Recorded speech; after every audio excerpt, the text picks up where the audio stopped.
çok qəribə gələr bu nəğməm. Məni ilk dəfədir tutqun görərsən. Hər vaxt baharımda dolaşmısan sən. Hələ payızımda gəzinməmisən.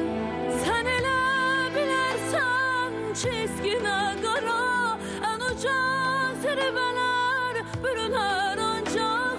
Sən elə bilərsən gedən qatara. Hər vaxt gecikənlər yürər ancaq. Gah elə bilərsən günahkar mənəm. Gah elə bilərsən günah səndədir. Hərdən hönkürərsən uçdu əlimdən. Hərdən hışqırarsan yox mənimlədir. Gah elə bilərsən günahkar mənəm. Gah elə bilərsən günah səndədir. Hərdən hönkürərsən uçdu əlimdən. Hərdən hışqırarsan yox mənimlədir.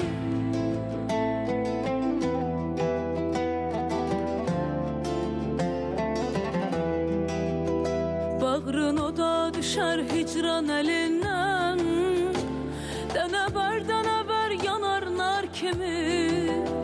Bir də göylərinə qayıtmaram mən. Bir yol yağıb keçən buludlar kimi. İndi suçlarını açdı yündüyün.